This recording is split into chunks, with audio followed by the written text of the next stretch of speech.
ain't never played sports. You know what I mean? I always have, you know what I'm saying, like music and love music from the jump. So that was my just plan A. I ain't even have a plan B. I made myself not have a plan B on purpose just so I can fulfill my plan A.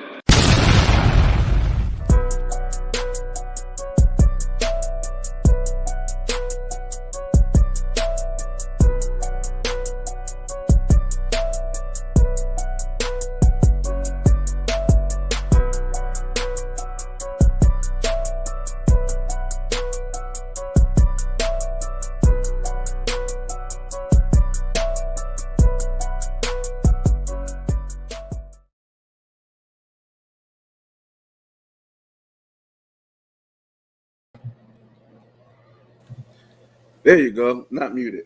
There you go. Pimp, what's going on, my boy? Pimp, hooray. Hey, what's going on, man? Can't call it. Yeah, man. Look like you had a long night, my boy. Man, can't call it, man. You know, live production. Seemed like, I hit the button and everybody wants some. So, yeah, man. How was your How was the party, brother? I see you still decked. I see you decked out. I ain't been too long. Got home. I still got my goddamn still on. I ain't even been home really that long. What AB say? What? Put that shit on. Put it on, man. Listen, bro. We had a good time. A lot of family and friends came out to my players ball for my birthday, man. Yeah, man. We had an awesome time. Had an after party after that at a little spot. Go get some chicken wings. You know how Atlanta. Yeah, man. Man, great night, man. Great night. Anytime you can just beat the sun home, it's a good night, bro. Now, we had a good time, man. We really celebrated my birthday and brought it in the right way, man. So, shout out to all the people that came out, man, that supported, showed love, all the family and friends that came out to party with the boy.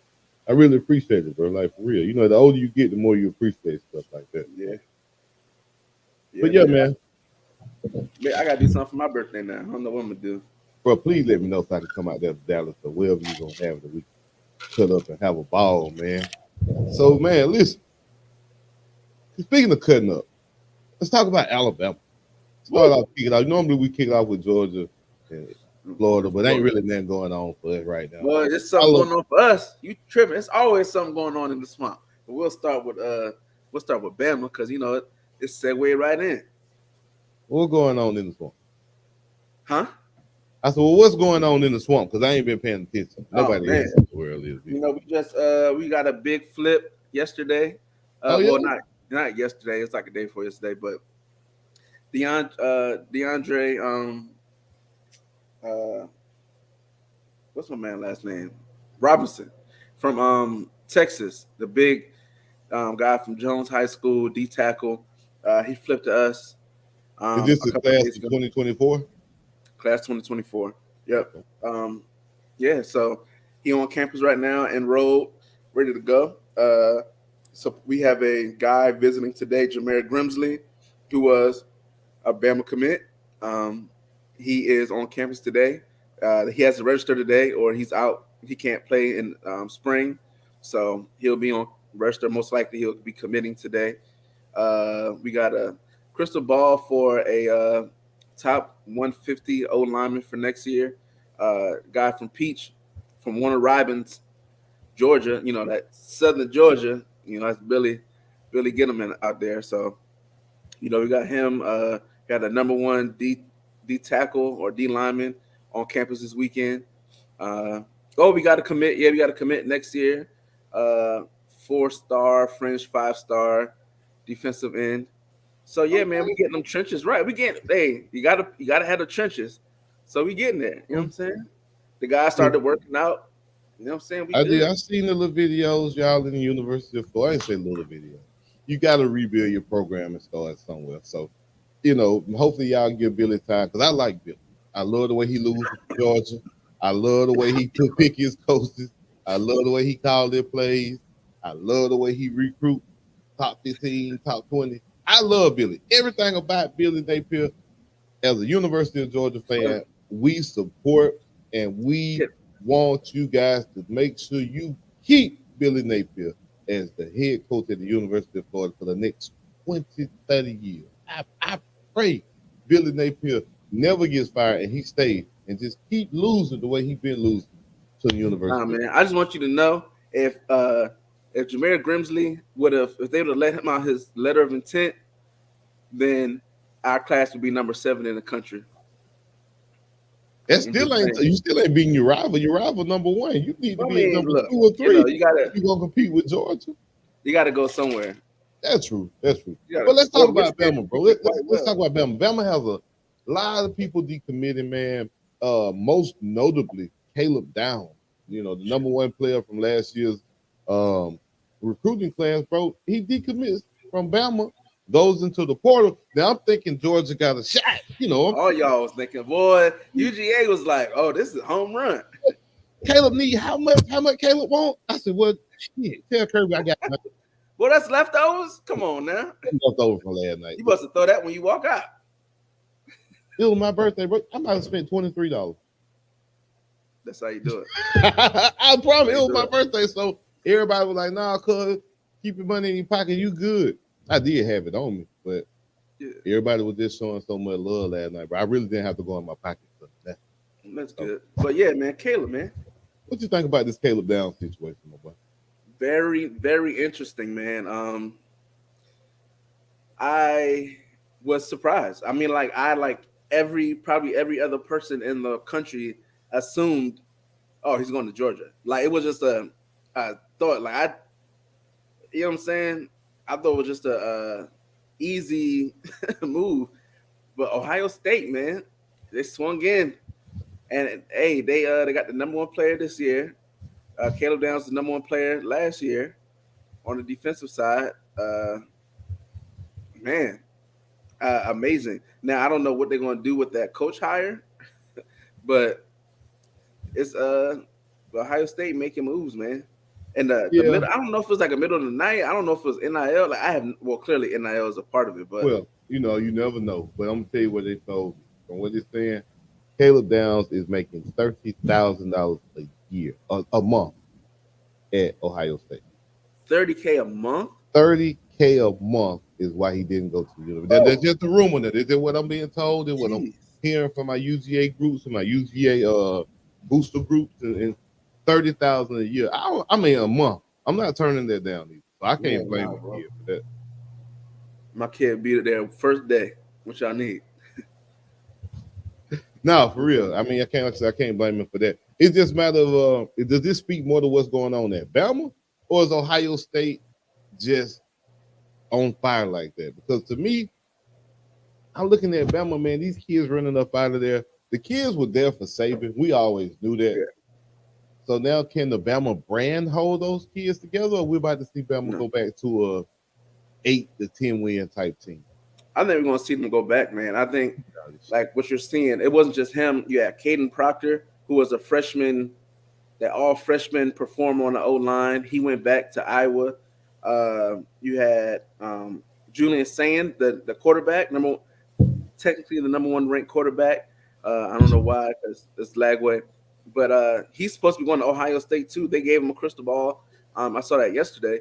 So, yeah, these kids aren't just staying at Bama. And it's rumored, I think they got a few more days to hit the portal, because technically if they already registered, then they would have to transfer anyway, hit the portal if they already registered. So you're going to have kids like the Justice Hayes, that running back that Georgia lost out. You got to look at him, Richard Young, some more old quarterback. Didn't the quarterback lead? The number 1 quarterback from last year.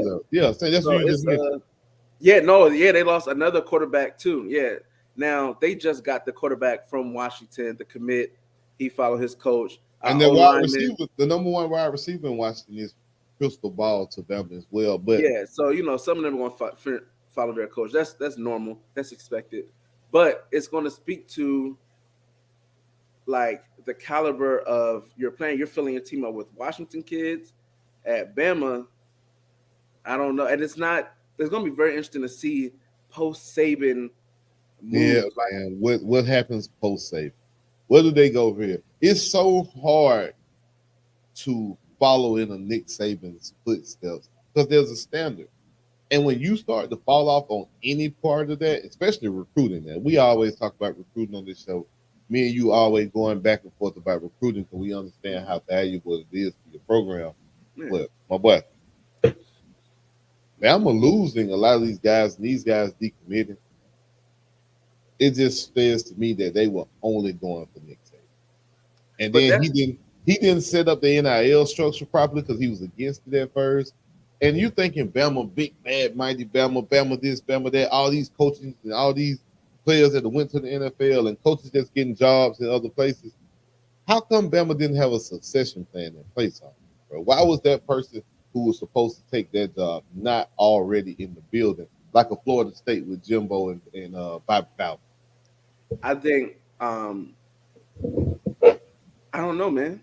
I think that the guy that everybody expected for 7, 8 years was Dabo, but Clemson has fallen off, the last 2, 3 years. So you don't know how, what I'm saying? It wouldn't be a good hire. Like, could you imagine bringing Dabo now after Clemson has been getting worse? It's not going to be met. And here's another one. Here's another NIL. Not portal guy. Not portal guy, not NIL guy. Which I feel like when you make certain comments in college football, it resonates a little different than whether you're a pro. Pros, they have PR people, and you have all that stuff on the college level. But these are kids you're dealing with versus having a professional and grown man that you're dealing with or you're speaking about. Once you tell these kids any type of inkling that you're not with the now or you going against the grain, you're not really trying to pay players to play like that. For them kids, it's too many other schools out there in the world. Way too many. Texas is one of them. Texas is waiting to pay kids. You hear me? Texas is paying everybody. And that's linemen come in making $50K a month, I think.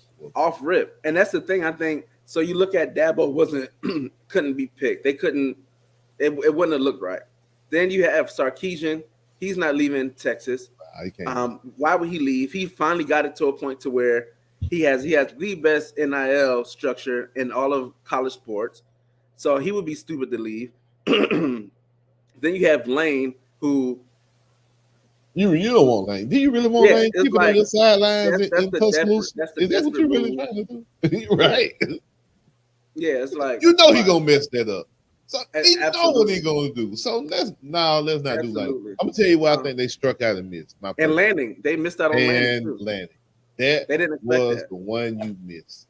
I don't know if they expected Oregon not to have the money, but with Phil Knight and Nike literally sitting right behind the university and they building shoes and they're using the university's technology to come up with new and advanced equipment and gear, they're going to give Dan Lanning or whoever coaching whatever they want. You're never going to be able to go in and take Oregon's coach unless they just want to leave for a job. Like Cristobal left for his home school. Willie Taggart left because of Florida State. You know what I mean? He got ties to Florida State. Dan Lanning, I don't think has any ties to Bama. I'm not sure. Don't quote me. I mean, other than coaching there, like with Schumann and Billy and all those guys. Yeah, I got you. I'm gonna tell you who messed up their bag and probably would have been the next coach at Bama. And I think I told you this in the chat, but he messed stuff up. Mel Tucker. Mel Tucker went from Colorado State to Michigan State. Your next job was a Michigan, Georgia, Florida, Alabama, Tennessee. Your next job was something prevalent in the SEC or at one of these historic programs. Not to say Michigan State, not, but when you think about top programs in the nation, are we really thinking about Michigan State? No. You know what I mean? They might have had one season or two, but it is what it is with him. I do think that would have been probably Mel Tucker's job to me if he would have kept everything good and kind of got Michigan State where they were supposed to be. But are we witnessing the downfall of Bama? That's the question that we're asking, man.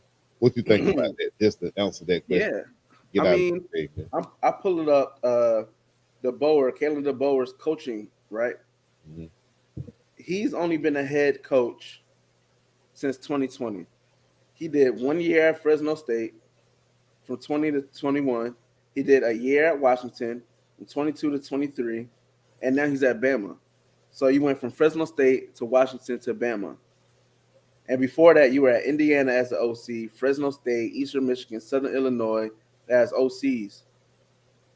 Oh yeah. This doesn't sound a Bama caliber hire. Yeah, Like, exactly. Like they just had to no. go with what was the best fit out there, not with what they wanted. And I think you can kind of tell with this hire that this isn't their first option. This wasn't the first choice. But at the same time, you gotta, you know what I mean? You gotta feel his out with somebody. He was probably the most qualified at the time, but he probably definitely wasn't the most I'm saying the most desired candidate that Bama yes, had. No, not at all. Not at all. I wouldn't have been my choice. But it's interesting, man. It's going to be interesting to see who they keep, who they're able to keep, who they're able to bring in. Like as far as classes, because remember, man, it was 2 years ago. There was a soundbite of Saban literally threatening his NIL boosters that, yo, if you don't want us to suck, you got to pay us. And they had the number 3 class at the time, I think. And they were like, if you don't want us to suck, you got to give us money. Saban, he's still going to be involved. He's still going to go out to the meetings with boosters and stuff, but it ain't the same. He's not on the sideline making them adjustments. And I know you used to always tell people the greatness of Nick Saban was never pre-game or never before the game or after the game or a game-to-game type adjustment type coach. Nick Saban is a play-to-play type adjustment coach. He sees something on the sideline, immediately that team will go fix it the very next series. They're not waiting to halftime. You're not going to beat Bama with the same play. Like coaching, they were superior and superb. And that's what always separated Bama. And they always put players in the right position. So when they get to the NFL, or these scouts looking at these players, they're like, damn, this dude always making plays. Damn, Bama players out. But that's because Nick Saban is always putting them in the right position to make plays that they need to make to look like they're ready NFL caliber wise. Look at some of the guys he got drafted that get to the NFL and do absolutely nothing. You can just tell that schematically Nick Saban is a head and shoulders above all the rest of the coaches. And we don't know if Caleb DeBoer. I mean, you just lost the national championship game? Yeah. And it wasn't close. You know what I mean? Bama ain't gonna accept that. Now Bama has a few losses here and there, but how much of a leash does Nick DeBoer have at Bama, in your opinion? Man, I think if a big name coach comes up, Bama will take a swing at it. If they find out that Lanning or Brian Kelly or like somebody like that's like an old shit hire, if they find out that they're available at some point, they'll go get them. I think it won't even be they'll do a little buyout and call it a day. Does he have a minimum here? A minimum time, what, 3 years minimum, right? Minimum. He got 3 years, right? You want to give your coach 4 years. You typically want to get them 4 years, depending. I think that usually when you're going to a new program, it's to repair, replenish, and you know what I'm saying, go. You know what I'm saying? Like it's not a rebuild like Florida was. You walking into a SEC champion location with consistency and you know what I'm saying, and a firm foundation. So I don't know that he gets all 3-4 years. If it keeps going down, nah, they'll fire his ass in a year or two. Yeah, I think it all predicates to definitely your next recruiting class. How if you know Bama now used to being outside that top 1, 2, 3, maybe 5. If he finishes with a number 12 recruiting class and they win 8 games, you best believe next year they're not going to accept anything like that twice or 2 years in a row in Bama. They may give him 2 years, but I think 3 years is the minimum. I do think 3 years is the minimum. He will be there. I don't think they'll make a change within 3 years, like you said, unless it's one of them old shit names. They can make a real big splash, go get these guys, and they know it's going to energize their fan base and bring the recruits in. Then I can kind of see it and get it, but I don't even know the name of that coach out there right now. But you know, it's some young hot candidate or coordinator that'll come up, just like always, and get it, man. So, it's 11:45, man. I told you guys earlier on the post yesterday, on the last few days, that 11:45 we were going to make the announcement about our contest. As you guys know, Tuesday is my Earth Day or birthday. So between now and next Friday, You must comment happy birthday on this show and repost it. And you must be following Toe2Toe on the YouTube channel and the Facebook. And we're gonna pick a winner, man, give out free t-shirts, man, free grab bags. I think we got like 2 or 3 people we're gonna pick out to give out stuff to, send it out to you. Like I said, man, it's just a Toe2Toe giveaway, man. We'll start giving stuff away. We got the merchandise coming up. Link should be good and hot, probably within the next week, 7 days, 7 to 10 business days. We'll have a link up, man, where you guys be able to purchase Toe2Toe merchandise. Hey, we got the Toe2Toe hat on over there. Something slight to get you through. We got draw bags that I found now, man, so you can put the draw bag on your back. We got the shirts and t-shirts, sweatshirts, hoodies, all that stuff popping off, man. It's coming up real soon. So we'll have a live link within the next week or two. So you guys start making those purchases, man, and just start to help us out. And yeah, man, just brand the show, man. We're trying to branding and marketing is the key. It's key. Getting it Indeed. Man, going over, man, to the NFL and these coaching carousels. The Oakland Raiders hired. Come on, man, Vegas. Pierce. Don't. Oh, my bad. Vegas, baby. The Vegas Raiders have hired Antonio Pierce, and the New England Patriots have hired Gerard Mayo, 2 former players. Yeah. 2 former players, no NFL coaching experience that I know of between the two. As far as head coaching wise, they might be coordinators somewhere. But man, your team is Vegas. Your guys, man, start with them. What do you think about the hires out there in Vegas and with the New England Patriots being players, just from that aspect of them being former players? What do you think about that? I like the Raider hire, man. I think the proof is in the pudding. Since Antonio Pierce took over, we've had the number 1 defense. So that's flipping from having the worst, the bottom 5 defense for the past 10 years. So I think what you see there is an identity. I think with a lot of players, coaches, I don't know why in the past it usually didn't work, but I mean this year, man, like you say, Gerard Mayo, he linebacker, tough guy, the mentality, the defensive guy, being with the Patriots. Then you have Antonio Pierce, who's the energy. The guys love him. Like, if they would have not hired him, it would have been a shit show. Like, guys would have opted out of contract. I guarantee guys would opt out of contracts. Guys would ask for trades because there's some things that just can't be decided in a office by guys who's not affecting the thing. And I think when you have your whole team rallied behind the guy, like not just 2 or 3 star players, like you have a team rallied around this guy, you got to keep him, man. It would have been crazy. The fact they even let him interview in Atlanta was crazy to me. I was like, what are y'all doing? Like, get this man, you know what I'm saying? And I think he's a good hire. And which is crazy when you look at the landscape of successful coaches right now, new guys, D'Amico Ryans, Texans, first year, playoffs. Dan Campbell with the Lions, former player, playoffs. You know what I'm saying? Like, it's something to be said about that, man. I think the guard is changing from the old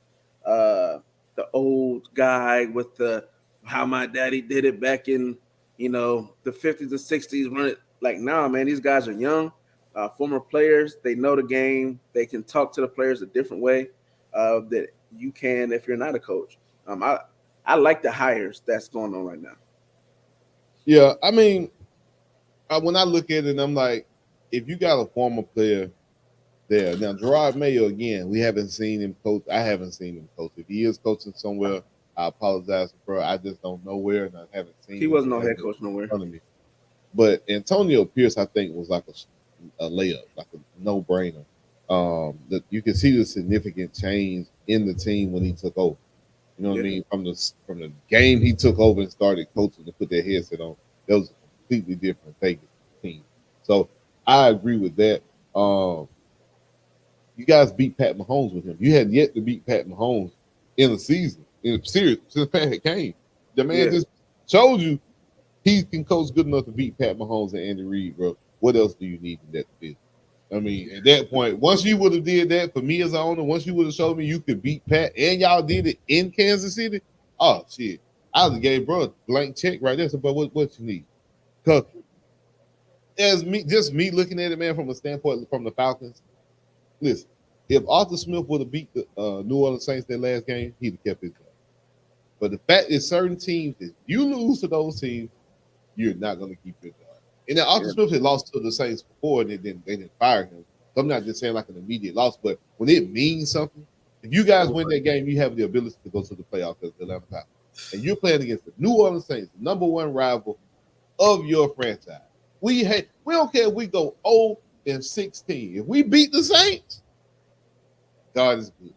We good. We straight. We can live to the next season and whatever. But him losing that game, and the form that he lost it, and the way you let them boys at the end of the game punk y'all, all that was involved, man. And going to just put all this together, I really wish the Falcons would find a former player, but at the same time, I understand Arthur Blank's thought process and his logic with hiring Bill Belichick, if he does. Hasn't been decided yet. But hiring Bill Belichick, to me, it just gives you the ability to have a coach who's been there before. We always hire coaches like new coordinators, the young hot coordinators with Arthur Smith. Mike Smith was a defensive coordinator. Dan Quinn was a defensive coordinator. We always go that route and hire coordinators to come up as coaches. I can understand Arthur Blank's mentality this time and say, hey, let's go against the grain. Let's do something different. Let's hire a coach who's already had success. So I'm cool with the Bill hire. My thing is Bill needs to have his successor, and they need to have that plan on staff as well. Now, whether that's Mike Vrabel, you bring in Vrabel as a defensive coordinator, and you say, hey, Mike, Bill going to get the team right for 2 years. You're going to take over after that. You got to have a plan in place. I don't want to be in a Nick Saban situation where we doing this again in 2 years because Bill is retiring. They should already have that coach on staff, know that he's going to take over after Bill, and even be able to work with Bill to build the team and make image into whatever they want it to be. That's my hope. That's my hope. Yeah, it's probably not because you got so much money involved. Politics involved. Do Bill even want to do that? Right. Is Bill telling the Falcons, hey, I need full control. It's my way or no way, or I ain't coming? Like, I don't know really what's going on because Bill is not interviewing with anybody else either. So it's like Bill is interviewing teams. He ain't letting you interview him. He's going to call you and say, hey, I need y'all to be out here at 5 o'clock tomorrow if y'all want to talk. They probably as it should be. He earned that. He earned it. I mean, at the end of the day, however you want to cut it up and chop it up, the Brady, no Brady, the success, I think his style of football may be not even the style of football. I just think they didn't have a great team. I think having Brady there was it's hard to replace a Hall of Famer. It's everybody not the Packers. Everybody not the Packers. Everybody can't just keep rolling in damn good quarterback. But the Packers got players at positions. Like the Patriots have always relied on Tom Brady to be Tom Brady, and that's blanketed. They're able to keep young guys who's not great and cheap guys and old vets because, hey man, I know 12 is going to get us some points. I know 12 is going to lead us. But when you don't have that and that those voids aren't covered up by a Hall of Famer quarterback, it's hard to recover from that when you haven't placed anything around you. So I think if you're a Bill Belichick and you come to a team like the Falcons, like, all I need is a quarterback. I have a solid defense. I have future running backs. I have talent at wide receivers. I need somebody that I would trust that can deliver the rock. All right, cool. And I don't know who you bring as an OC. Like that whole not having an OC or having a defender, like they got to do something better with that. They got to be something better with that. But I think it'll be right for you, Falcons. Tuck your shirt in, pull your pants up, stand, make sure your shirt's buttoned to the top. You know what I'm saying? Walk the young lady to class. You know what I'm saying? Boy, listen. They said ain't no more touchdown celebrate, no more dirty bird. Bill cutting all that out. Bill want to go back to the straight black uniforms. He don't want no red in the uniform, just the black and white Falcon.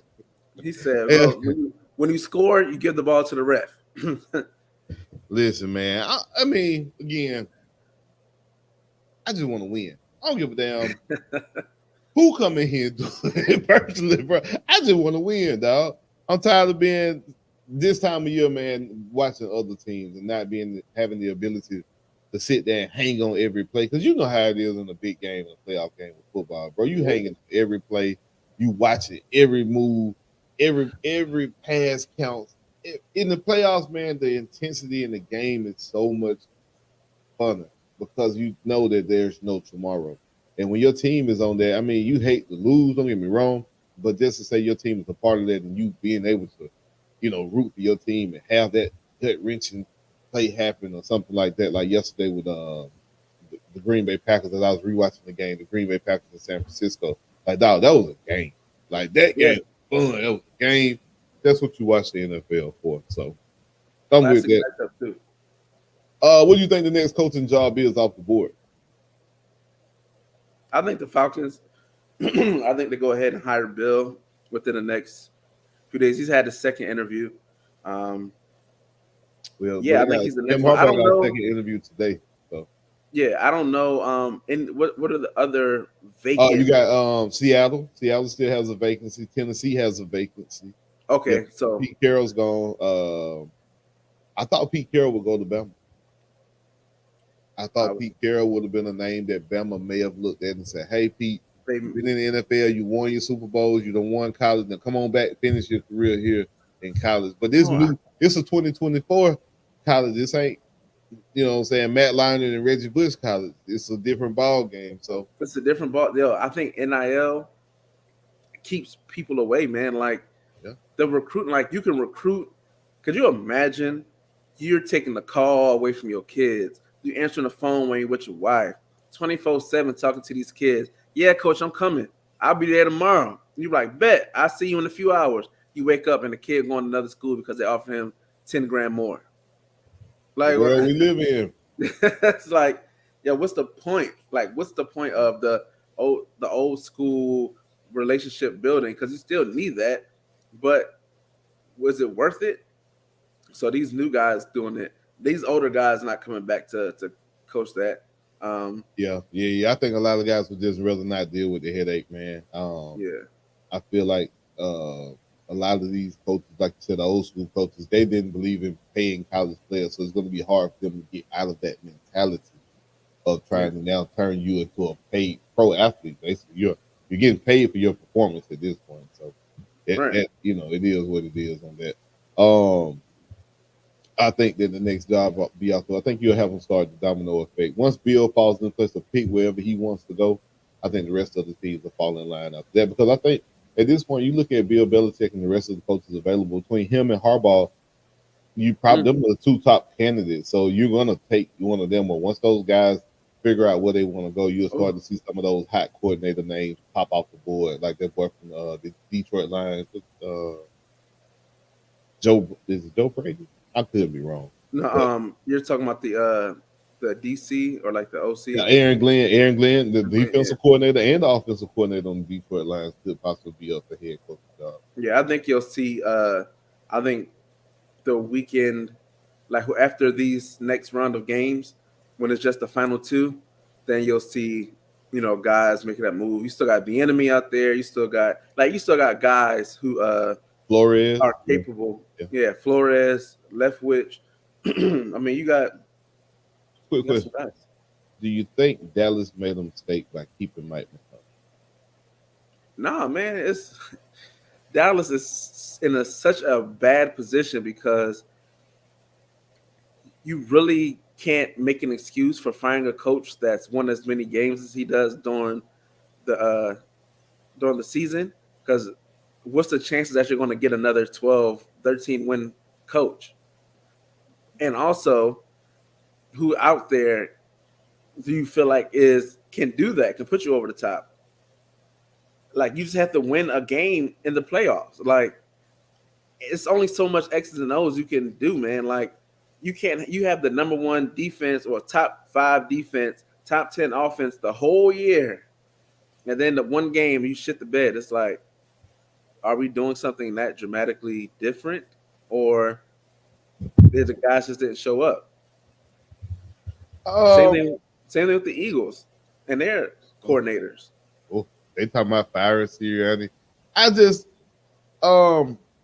did Dallas make a mistake? That's pretty much the question. With keeping Mike. I don't think Dallas made a mistake keeping Mike. I think you give him his contract. There's no point of firing him right now. There's no benefit. There's no guy in waiting, unless you know that you're getting Harbaugh. Like unless it was like you're getting your guy. No, for what? So I feel like coaches can bring more out of players, certain coaches.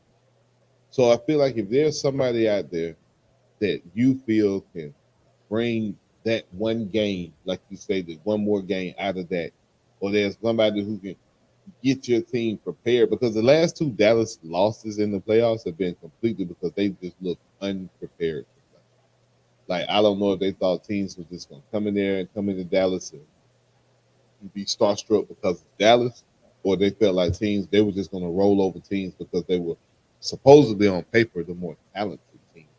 But Dallas, to me, if they had a better focus, because we've seen what Dallas locked in, ready to play can do. Like, bro, they can shut you down. They had the number one interception, cornerback, the leader in interceptions, Michael Parsons on the D line. You got studs all over the field for Dallas, defense and offense. So you really have no excuse besides the coach. The personnel is not the issue. You can look at their roster from top to bottom. Now, their O-line might be a little old, and my O-line might be a little shaky.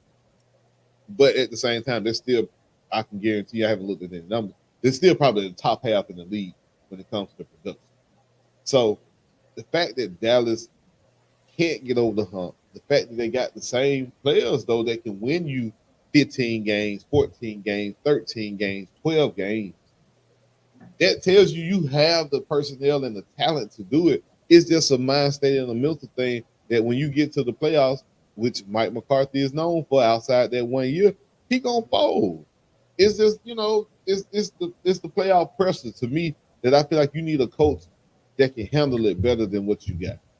And I don't think Mike McCarthy handles it well. I think Mike McCarthy's a puppet.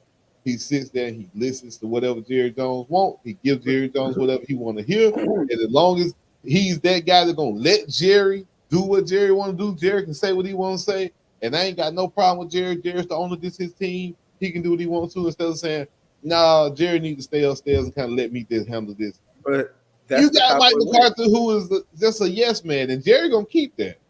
But that's the Cowboy way. I mean, Jason Garrett, that was Jason Garrett for all his time in Dallas. Like, I think Jerry, at the end of the day, what needs to change is Jerry Jones need to sit his ass in that box, watch the game, have fun, get drunk, and shut up. Like, Monday through Friday, look from your office, come down, shake a player's hand, you know what I'm saying? Take a picture with your grandkid or with the guy and go have a seat, bro. Like, you're too involved with the day-to-day. Like, the owner shouldn't be part of player personnel. Like, no. You shouldn't be a part of football operations, bro. Get out of there. Like, go sit down somewhere. And I don't care who they hire to coach. It's always going to be like that for the Cowboys. Is he still the general manager, or did he turn it over to his son? Oh, yeah. I don't know if it's him or his son. But neither need to have, like, no. Like, no. Like, go somewhere and sit down. And so I think that's a big issue. And I think another mistake is they better not pay Dak. Dak said he wants 60. Now Dak gonna want 60. CD, what Tyreek Hill make? Was it like 25 a year? CD gonna want 25. He definitely feels like he better than any. He feels like he's the top wide receiver in the game. So you think he's gonna take a penny less? I mean, the numbers don't lie. He's putting up incredible numbers now. Granted, who else is Dak throwing to in crunch time? And a lot of those are empty calories, like we always say. He probably got about 600 yards in yardage where he got when they were trailing from like a blowout standpoint. So a lot of empty calories, but at the same time, you can't say CD Lamb is not a top 10 wide receiver. Now, he is a top 10 wide receiver. So you're going to have to pay him, though. So, and Michael Parsons is coming up. You got to pay Mike, too. Micah said, if Dan ain't here, I'm going with him. Lord. So it's Yeah, man, it's not looking good. They better not pay Dak though. Like Well, you can get another Dak is going to quarterback, command 55 to 60 million, anywhere from 50 to 60 million. and they better let his ass go over to Tennessee or wherever. But they don't And make quarterbacks on trees, KB. they don't. However, you can get another. Like you can make a trade. You can bring in a vet.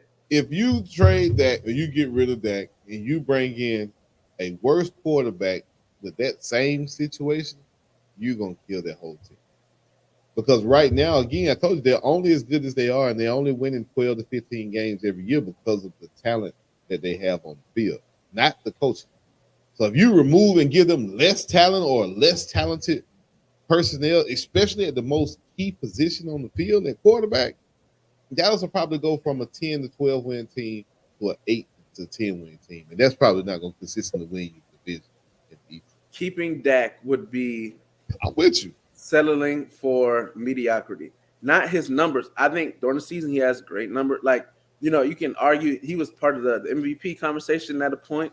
We'll get to that in a little bit. But I don't think you reward mediocrity. Like, why? Like You just said McCarthy keeping his job. Mediocrity is what you guys are building. But that is a whole team. When I look at that, the head coach, I look at his staff hires. I look at player personnel. I look at those decisions. I'm not looking at Mike McCarthy being mad because he's the quarterback's throwing picks. Like that's not Mike McCarthy's. It's not his fault. That's not his fault. It's not his fault. I can agree with you. Like the play on the field, the outcome, but he is calling the plays.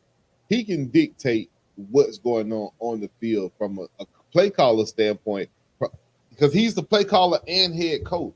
He ain't got somebody else in his ear saying, "Hey, coach, what you want to run?" Well, we got 3rd and 5.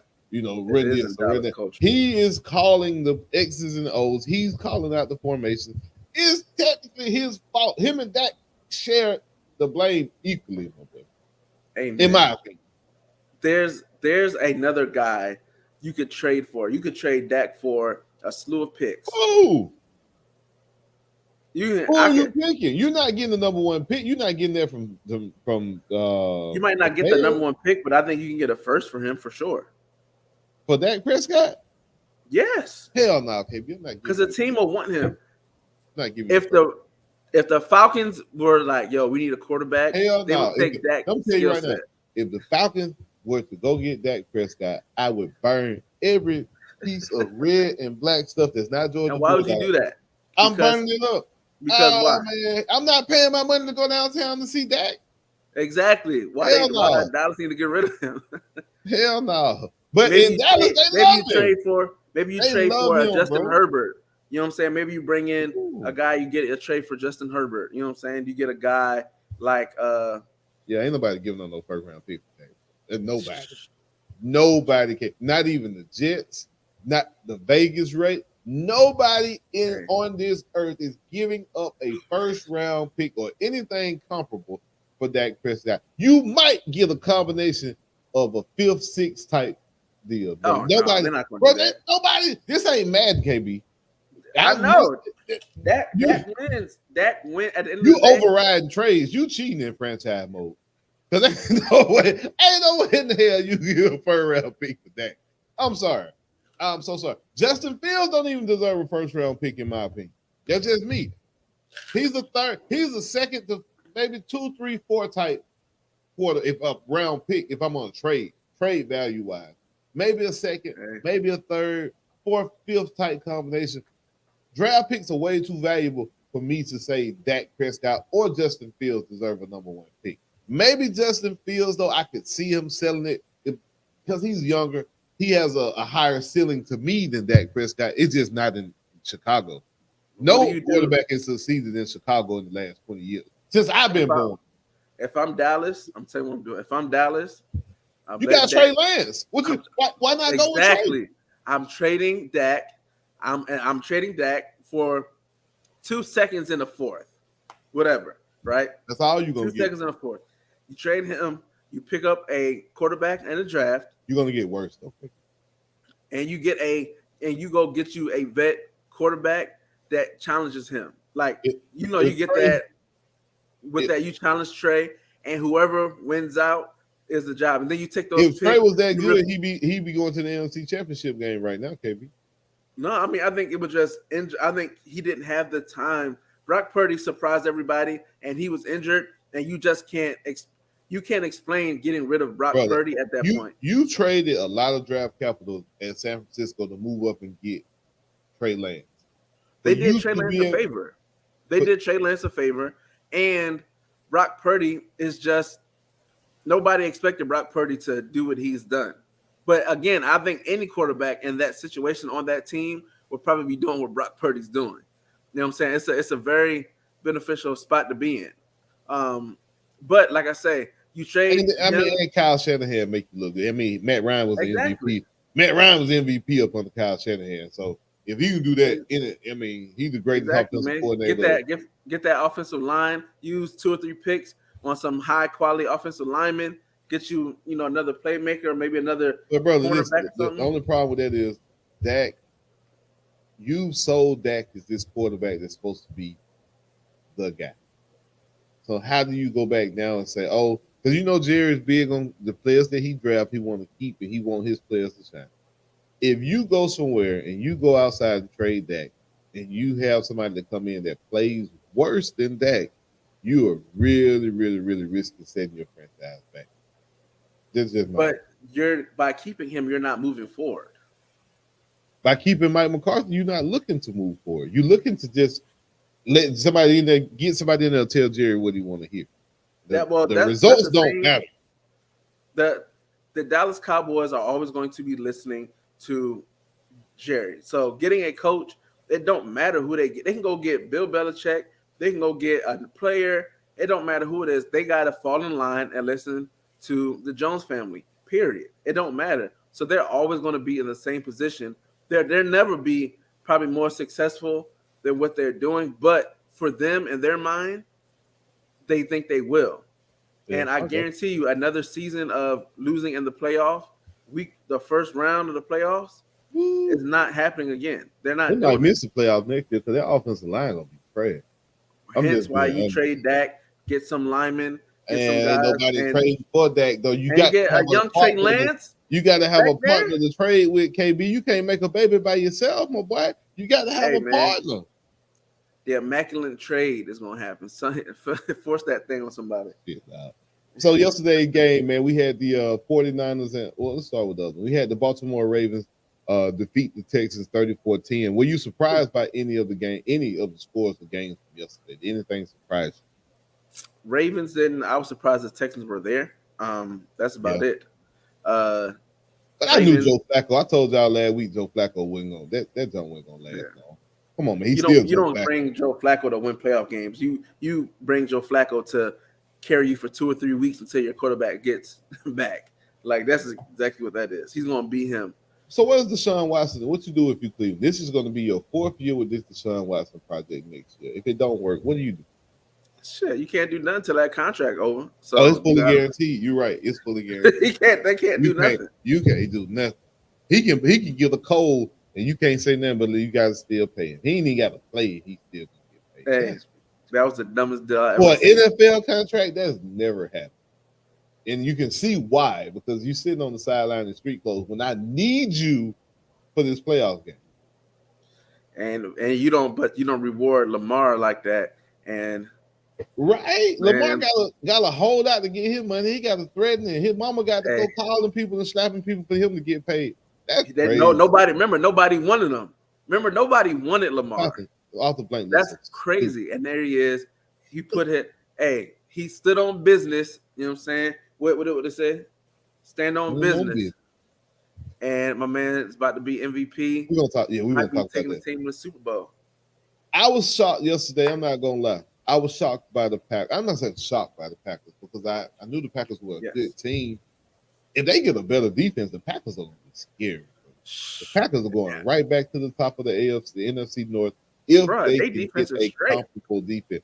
Nah, they on the back end, they're a little bit loose because you got your top 2 people hurt with Eric Stokes from UGA didn't play. Once he come back next year, he'll definitely help their defense. Simone Biles' husband. You got to, man, sit down. They got a lot going on defense. He pissed me off with that last tackle. He pissed me off. Like, You made a great tackle on the backfield on that drive, and then you got C-Mac in the hole at like the 6-yard line, and you throw a shoulder, bro. Come on, man. That's probably one of the hardest tackles to make live. No, it ain't. C-Mac on C-Mac. He did it that drive. I'd rather try. As an NFL player, if I'm already on defense, bro, I would rather tackle Henry than C-Mac. Bro, he was coming from the side. It wasn't a head up. He was coming at an angle. I ain't see it. Okay. So C-Mac hit the middle, right? He got tripped up. He came through. Owens came from the side. And instead of wrapping up at his waist, he threw the shoulder. He tried to blow him up. And C-Mac, of course, going to bounce off that, score the game-winning touchdown. All you had to do was wrap up, bro. Because C-Mac is so shifty, and like you said, his balance is so crazy. I personally would rather take Henry. If I hit Derrick Henry on that outside thigh pad, he's going down. Period. Now you got to get to that thigh pad. He threw like it's. No. I got you. I'm just saying, if I had to choose to tackle C-Mac or Henry, I'm going to go with Henry because he's not going to be as shifty and move. Now, mind you, you got to get low. If low man win, if he get lower than you might well have somebody call the corner going to pick you up, my boy, because you're going to be in the dirt. But I'd rather take my chances with Henry. Three or four plays before, Owens made a tackle on. It was like literally the same tackle, except it was in the backfield, and he picture perfect tackle. It was just an effort. You got to bring your ass and your arms. You can't just bring your shoulders. That don't work. Yeah, man. It's like, come on, bro. This is for the game. So I think their defense is straight. Jordan Love is going to be good for a minute, man. Jordan Love surprised me. Now, beginning of the year, I didn't think Jordan Love was what he was. I would definitely admit that. I was one of them people like, Packers might be one of the worst teams in the league, last in the division. Hey, I got them boys probably winning the division next year because Detroit is going to lose a lot with these coordinators. Both coordinators are going to be head coaches in Detroit. So do you have a situation like Philadelphia this year where it's like, ooh, you can tell that you lost them coordinators. Like, we see it. Like, you can't hide it. Like, everybody know Philadelphia is a way different team because they lost both coordinators on both sides of the football. So is it a situation like that for Detroit, or can Dan Campbell create a situation where he now creates his own coaching tree and he started to be one of those guys who say, oh, he come from the Dan Campbell tree? Guess we'll see. But if I had to put my money on anything, I'm going with Green Bay over Detroit. And for a future reference. Yeah. No, yeah, I mean, Green Bay, Love did great. I think he listened to TV a little bit this week when folks was comparing him to Aaron, and he had a very Aaron-esque try to throw that last pass, and it was like, fam, why would you just throw the ball away, bro? You drifting to the right, and you trying to throw it back to the left and squeeze it in the tight window. Just take off running with it. Right, bro. Take off or just throw the ball away. Like, it was third down. Like, I think it was second or third down. Come on, man. Come on, that picky through the Greenlaw, right? Yeah. Second, bro, just throw the ball away. Come back. Run a play. They might have just got a first down on that. They might have just got a first down from a penalty, and then he comes back the next play, I think. So I was watching that game before we came on because they were showing the replays. Yeah. All right, man. We got let's do today's game. Then we'll talk about the last subject with Lamar, man. So today, man, I think let's start with the can the Buccaneers upset the Detroit Lions at home? I would never put my money on Baker Mayfield to have a good game after having a good game. Never will I do that. Never will I do it. He can't go back to back. Back to back. I'm down him all the way to Disneyland. Like, nah. I don't see it. So when I look at these two teams, I look at two defenses that are probably underachieving and two offenses that have been carrying. So when you look at these two matchups and you look at the teams, just like from a paper standpoint, to me, Detroit has a better team because they have that better guys on defense. That Alabama rookie safety that they have, I can't think of his name. They got that boy right there. Who Chauncey Gardner-Johnson. Is he back? Is he playing? Yeah, I think he played last week, I believe. Okay. Yeah. Oh no, I don't deny Chauncey, but I really wish we would have put him beside Jesse Bates here in Atlanta, and you would have had probably. Yeah, Mike. He only signed a 1-year deal.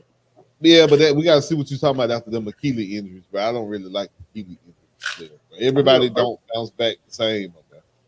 So, but we'll see. You know, again, I'm gonna watch today. I'm gonna be tuned in and locked in today. I'm supposed to go down to the Trap Museum, but I haven't decided as of yet. But I want to watch crack wings. I don't want to do that now, man. I want to watch football. So for today, I got I'm gonna go with Detroit winning the game, man. Detroit got a lot of momentum. I think Detroit has a slightly better defense than Tampa Bay.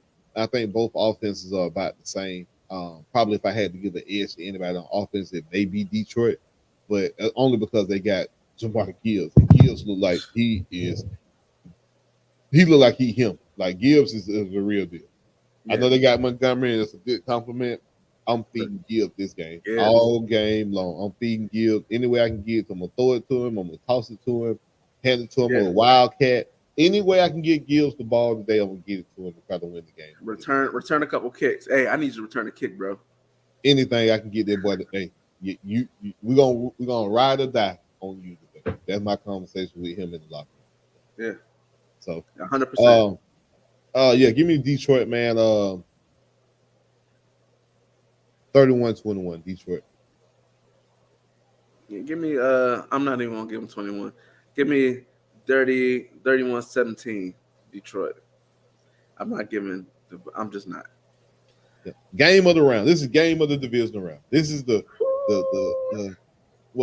magna cum laude of the divisional round. This is the matchup everybody's looking at. This is the matchup everybody's tuning in. You got the Buffalo Bills hosting for the first time ever, bro. We get to see Pat Mahomes on the road in the playoffs. We've never seen it happen. You got the Chiefs going into where's that? Upstate New York. The Chiefs got to go into Buffalo.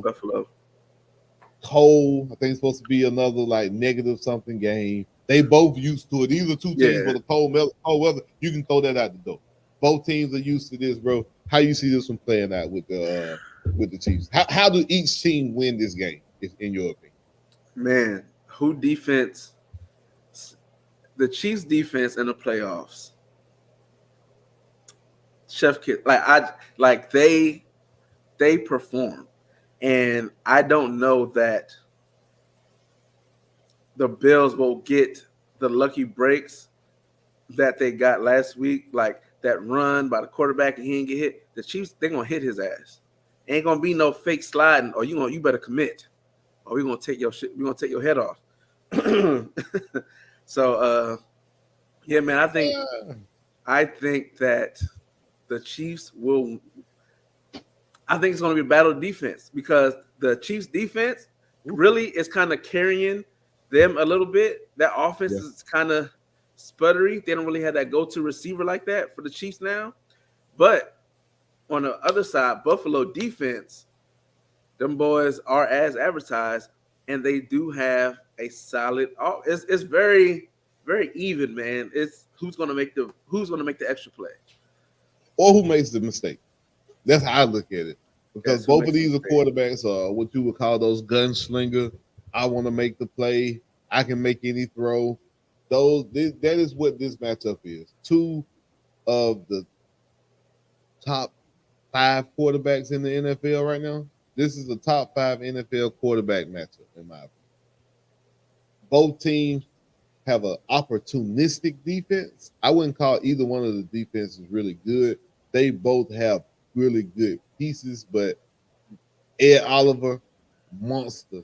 What's it, Rosario or Russo, the dude from Miami? From Miami, yeah, great. Dynamite. Because you got Chris Jones is probably the best player besides Pat Mahomes. Chris Jones is probably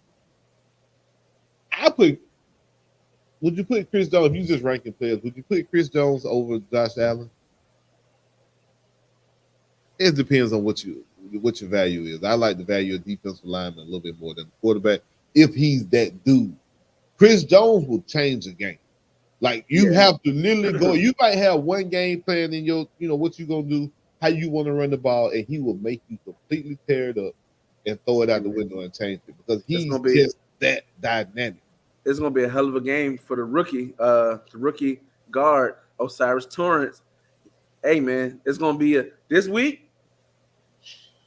You're going against the best. He finna get outside of Aaron Donald. This the best. He finna get baptized.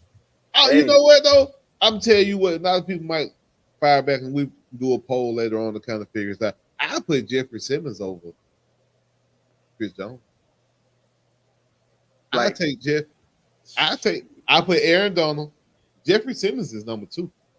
I watched Jeffrey Simmons take my $120 million guard and literally just manhandle him. Told the man, you overpaid. I watched it, bro. I'm telling you, Chris Jones is a bad man. Bad man. We're talking about defensive lineman again. You got Aaron Donald, Chris Jones, Jeffrey Simmons, bro, is definitely within that 2 to 3 range. Yeah, that's an argument. That's a good argument. That's like arguing Drake and Kendrick. It's very, you can go either way and not be wrong. So, but Chris Jones, bro, he changed the whole game. Colin Kendrick. I'm sorry. I don't know if I said Drake. Colin Kendrick. You said Drake. I wasn't gonna say that. I'm sorry. Forgive me. If you want to put Drake up, so you no. I wasn't gonna say that about nobody. Cole Kendrick. There you go. That sounds better. Run that back. Sorry. Yeah. So, you got the best player on the field, Chris Jones. Then you got Pat Mahomes, Josh Allen. I think the Chiefs go into Buffalo and win. I think the Chiefs will win. I got the Chiefs winning. Well, do I see it going either way? Yeah. Give me the Chiefs. Last second field goal. Yeah. 34-31 or 24-21, something like that. It's last second field goal. Whoever get the ball last gonna win. That's how I feel. Hey man, it's gonna be I'm looking forward to that. Yeah. I'll be so disappointed if it's like a very lopsided game. Because I think whoever wins this will lose to the Ravens next week. Yeah. But you ain't going into Baltimore and beating the Ravens right now, bro. I think it's gonna be a good game. Yeah, man. So yeah, that's our pick, man. We got them in, man. Make sure y'all tune in during the game. Y'all know we be putting up live videos, man. I be putting up the little highlights from the game, man. Comment and let us know what you guys think. Don't forget to make sure you're following the YouTube page. Make sure you're following the Facebook page. Steady growing, man. Steady, rapidly growing. Don't be last, man. Don't be last. Get in. Go ahead and get in. Go ahead and hit that like button. Hit that follow button. Hit that subscribe button. And we got a Toe2Toe giveaway this week. Make sure you guys come in. Got a comment. Happy birthday. Make sure you're following on all channels and all platforms. And yeah, man, we're gonna give out some free t-shirts, man. And you ain't gotta pay. It's all free. It's free. You ain't gotta pay for shipping. I'm gonna pay the shipping to send it to you. I'm gonna take it. You know what I'm saying? We ain't even charging you. All you gotta do is just push a button or two. That's it. Push a button or two. My boy, final thoughts today. Let me see. I ain't even had one in. Let me come up with something off the top of my head. The best party movie or the best party in a movie that you would have wanted to go to. Ooh. The best party in a movie that you would have wanted to go to. You seen that part? It was like a party. But that party, like it probably would have been it. Man, I would have wanted to go to. Oh, give me a second. I would have wanted to go to the house party, the college pajama joint. When Woo, they was in the one with Szn2 Pops was in the window yelling out the window at them. No, not the regular house party. They was in college and they had they was partying. They was trying to get his money for school. Had like the yellow polka dot joint, and man, that pajama party was that was hard. Yeah, house party, class act, whichever one it was. That party. You know what I'm saying? I got I'd have been. Let me think for a second. So some of the best party scenes in movies or parties in movies. Let's see. Oh, that's my phone. That was a good. You know, I'm gonna go with house party. I'm gonna go with the original. It's hard to beat that one. Huh? It's hard to beat that one. I'm gonna go with the Christmas party for Craig and Day Day. Oh, yeah. When Pinky walked in there more with the girls, and I knew that boy was lit. That boy looked fun. I'm gonna go with the house party Craig and they had for their rent money, the rent party. I would have gave them boys a few dollars for the rent. And I like that. That's a good. Yeah. I'm gonna put that up too. I'm gonna put that poll, I'm gonna put that question up and do the party I had, man. I'm gonna see what everybody say. That's a good question. What house party or what movie party would you want to house party? That's the first thing people think about. You know, you do the little step with the kick, come on back with it. I did last night. It ain't quite look like that, but you know what I'm saying?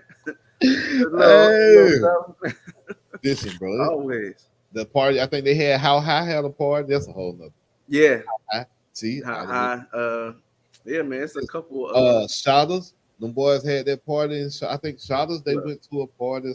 There's a lot of movies that I watch, man. Gangster movies, a lot of parties like Scarface. You know what I'm saying? It's all kind of him. When old boy would talk to his sister, he found out that party they was in, but they was in that thing. Oh, yeah. They can't talk to the boss's sister. I mean, about that. That's that part of the game, but you can't do that. But yeah, man. Shout out to everybody for tuning in, man. Shout out for everybody watching, man. Make sure y'all let us know that you're watching. Make sure you comment, repost, man. Share, repost, share, repost, comment. Man, we here, man. Y'all got sports questions y'all want to get our opinion on, man. Go to the page and leave a question up there, man. We got a lot of people that respond and you know, see where you at when it comes to your sports knowledge. And if you want to test knowledge, you can always hit us up and come on here. We got a third seat. We just ain't use it. Right. You know what I'm saying? Come on down. Step in the chair down. You feel me? But we out of here, man. That's it. Till next time. Y'all be easy. Hey, man, y'all be easy. We out. Peace. I ain't never played sports. You know what I mean? I always have, you know what I'm saying, like music and love music from the jump. So that was my just plan A. I ain't even have a plan B. I made myself not have a plan B on purpose just so I can fulfill my plan A.